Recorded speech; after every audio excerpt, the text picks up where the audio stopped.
Des événements suivis de très près au Québec, province francophone du Canada. Bonjour Jean-François Lisée, merci d'être avec nous. Vous êtes le chef du Parti québécois qui milite pour sa souveraineté, en tout cas pour une forme de souveraineté. Vous êtes choqué par ce qui s'est passé hier en Catalogne ? Extrêmement choqué comme tous les démocrates. Et puis je suis aussi choqué du silence des nations démocrates. Je pense que depuis un an, c'était une catastrophe annoncée. La rigidité de Madrid était évidente. Le gouvernement catalan avait appelé le gouvernement français, le gouvernement britannique, allemand et les autres à intervenir pour pousser Madrid au dialogue. J'avais moi-même parlé à Carles Puigdemont, le président catalan, qui m'avait dit « Monsieur Lisée, si vous pouvez parler à qui que ce soit, on est prêt à négocier sur la date, sur le processus référendaire. Si l'Espagne veut nous faire une autre offre, on est prêt à l'accueillir. » Et je crois que les puissances européennes ont failli à leur tâche de prévenir le gouvernement madrilène qu'il s'en allait vers un mur. Et moi, je trouve qu'aujourd'hui, il y a une responsabilité que ce soit le Canada, le Québec, les nations européennes, de dire à Madrid que ce qui a été fait hier était inacceptable et de ne pas lui laisser un chèque en blanc pour la suite des choses.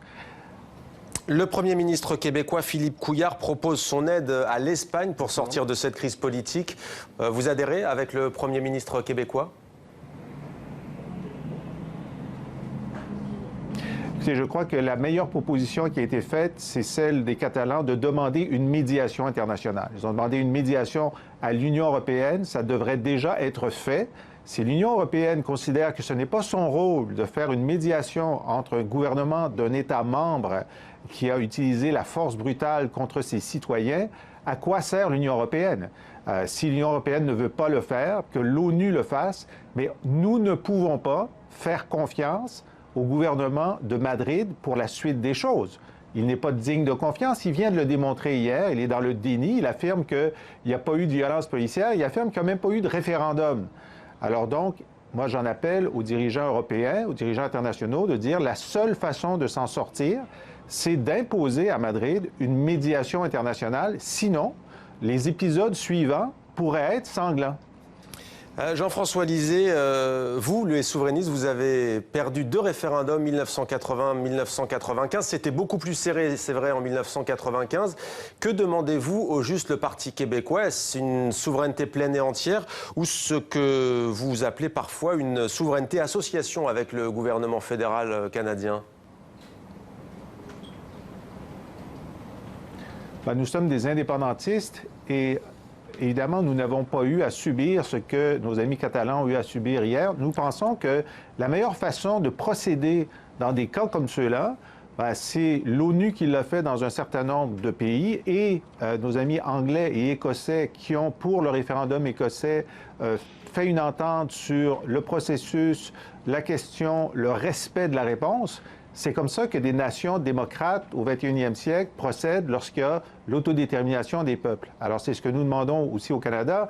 Vous devez savoir qu'au Canada, la Constitution canadienne actuelle n'a jamais été entérinée par un gouvernement du Québec, qu'il soit fédéraliste ou indépendantiste. Donc, ça fait plus de 30 ans que la loi fondamentale du pays nous a été imposée, a réduit les droits, l'autonomie du gouvernement du Québec. Et selon même le premier ministre québécois actuel, qui est très pro-canadien, en un sens, légalement, les Québécois sont en exil dans leur propre pays. Alors, il n'y a aucune tentative de réparation qui se fait au Canada sur le fait que le Québec, qui est un des peuples fondateurs du Canada, n'a jamais négocié, n'a jamais adhéré à la Constitution du pays.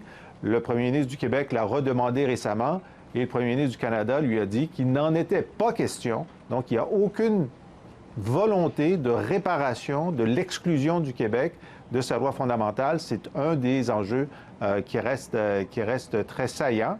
Mais aussi le fait que le Québec est une nation et pour nous, indépendantistes, il n'y a pas de raison que nous vivions de façon indéterminée dans la maison de notre voisin. On ne lui veut pas de mal, on trouve qu'il fait bien ces choses, mais il ne peut pas nous imposer un certain nombre de décisions comme il le fait de façon régulière. Nous serions mieux en bons voisins plutôt qu'en ce couple dissous qui ne se parle plus et qui se chicane constamment. Merci beaucoup Jean-François Lisée, chef du Parti québécois. Merci à vous d'avoir répondu à nos questions sur cette crise en Catalogne.